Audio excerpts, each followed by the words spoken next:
Alors, ce matin, je vais vous parler de notre étude. C'est la détection aidée par ordinateur pour le diagnostic de la tuberculose chez l'enfant. Alors, nous savons que ce diagnostic est difficile chez l'enfant et la plupart de ces enfants avec tuberculose ne sont jamais diagnostiqués. Les clichés thoraciques, évidemment, nous aident, mais ce n'est pas évident de les interpréter, ces clichés, pour les enfants. Et il est vrai aussi que ces pays où il y a une grosse prévalence eh bien, n'ont pas beaucoup de lecteurs expérimentés de clichés thoraciques, c'est-à-dire des radiologues.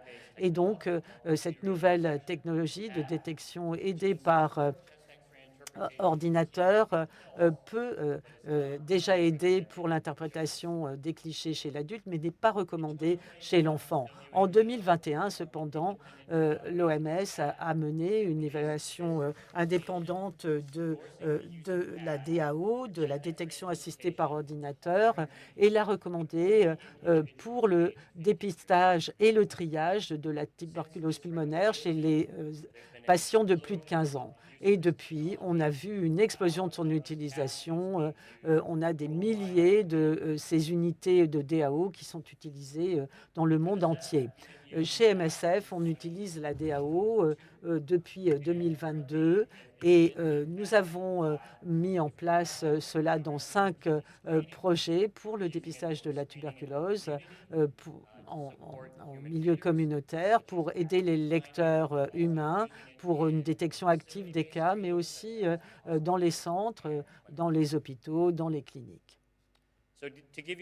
Alors, pour vous montrer un petit peu comment ça fonctionne, cette technologie, on a ici un cliché numérique et la DAO peut être utilisée avec tous les systèmes qui utilisent le numérique. Donc, c'est un cliché analysé par la DAO et ça donne un résultat en moins d'une minute. Ça donne une cartographie thermique avec un score de 0 à 1. Pour interpréter ce score, il faut identifier ou sélectionner un seuil, par exemple 0,5, au-dessus duquel on envoie les patients pour un test de confirmation. Donc ici, on a un score très élevé, on a recueilli les crachats et on l'a envoyé au labo et la tuberculose a été confirmée chez ce patient.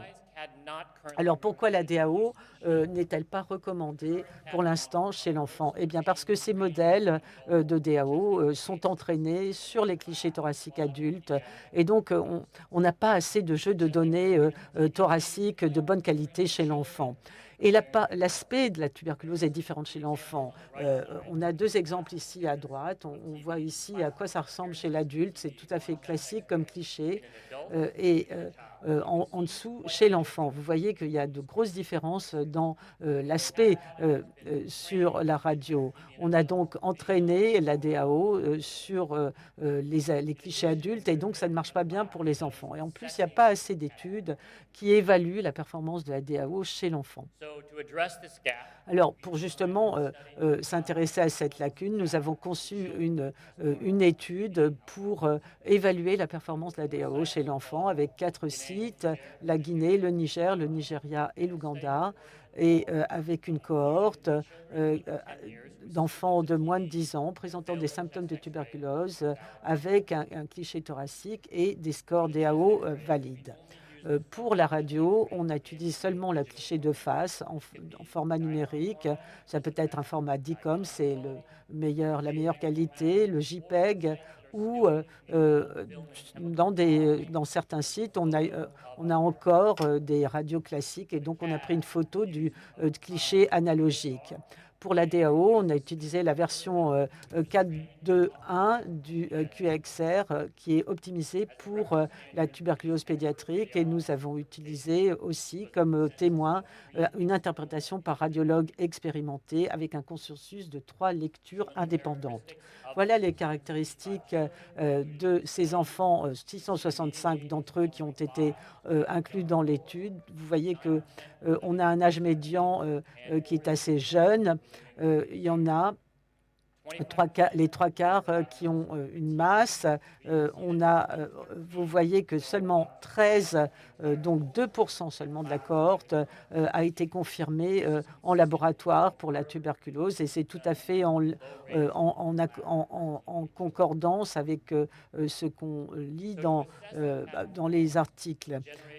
Pour la performance de la DAO, vous voyez ici cette zone sous la courbe qui évalue la sensibilité sur l'axe vertical et le taux de faux positifs en horizontal. Et nous avons tracé la courbe pour chaque seuil de score. Par exemple, un score de 0,65, 655. Vous voyez ici la spécificité. On a mesuré la valeur sous la courbe entre 0 et 1. En général, quand on est au-dessus de 0,8, c'est utile sur le plan clinique. Et donc, sur toute notre cohorte, on a eu une zone sous la courbe de 0,76. Donc, la DAO montre une performance correcte. C'est pas super, c'est pas bon, c'est pas mauvais, c'est un peu moyen. Voilà ici sur les 4 sites, les 4 pays. Et vous voyez les valeurs de la zone sous la courbe, ou AUC. On est entre 0,68 et 0,87. C'est difficile, cela dit, de les comparer parce qu'on a quand même des caractéristiques de population assez marquées, des différences assez marquées. Cela dit, de manière générale, les sites qui ont la meilleure qualité, Nigeria et Ouganda, ont présenté une meilleure performance avec une AUC de 0,8 ou même supérieure. Alors, quels sont les défis? Eh bien, la qualité des images. On sait que ça affecte le score DAO, mais aussi l'interprétation par les humains. Et il y a 2 aspects à la qualité. D'abord, le format de l'image. Et ça peut être aussi des facteurs techniques, par exemple le positionnement du patient. Pour l'illustrer, voilà ici 4 cas confirmés sur le plan bactériologique. Et on voit des clichés qui suggèrent une tuberculose pulmonaire. Donc, normalement, le score DAO devrait être très élevé. Et vous voyez, en revanche, que c'est très différent, de 0,88 à 0,09. Mais les 2 à droite, eh bien, ce sont des photos de clichés classiques, et donc la qualité n'est pas très bonne. Et je crois que la qualité de l'image explique en partie pourquoi on a une telle différence dans les scores DAO. Et puis, deuxième problème, la DAO a du mal à détecter les ganglions lymphatiques. Et ça aussi, ce n'est pas évident pour les lecteurs humains. On a ici à droite 2 cas confirmés et on voit que l'on a ici une adénopathie tout à fait évidente. On aurait dû avoir une DAO très élevée, mais le score pourtant est inférieur à 0,2. Donc là, ça n'a pas fonctionné. Les clichés de profil, la plupart des produits, des logiciels de DAO ne permettent pas de les utiliser. Or, c'est très important pour la tuberculose pédiatrique et c'est recommandé par l'OMS.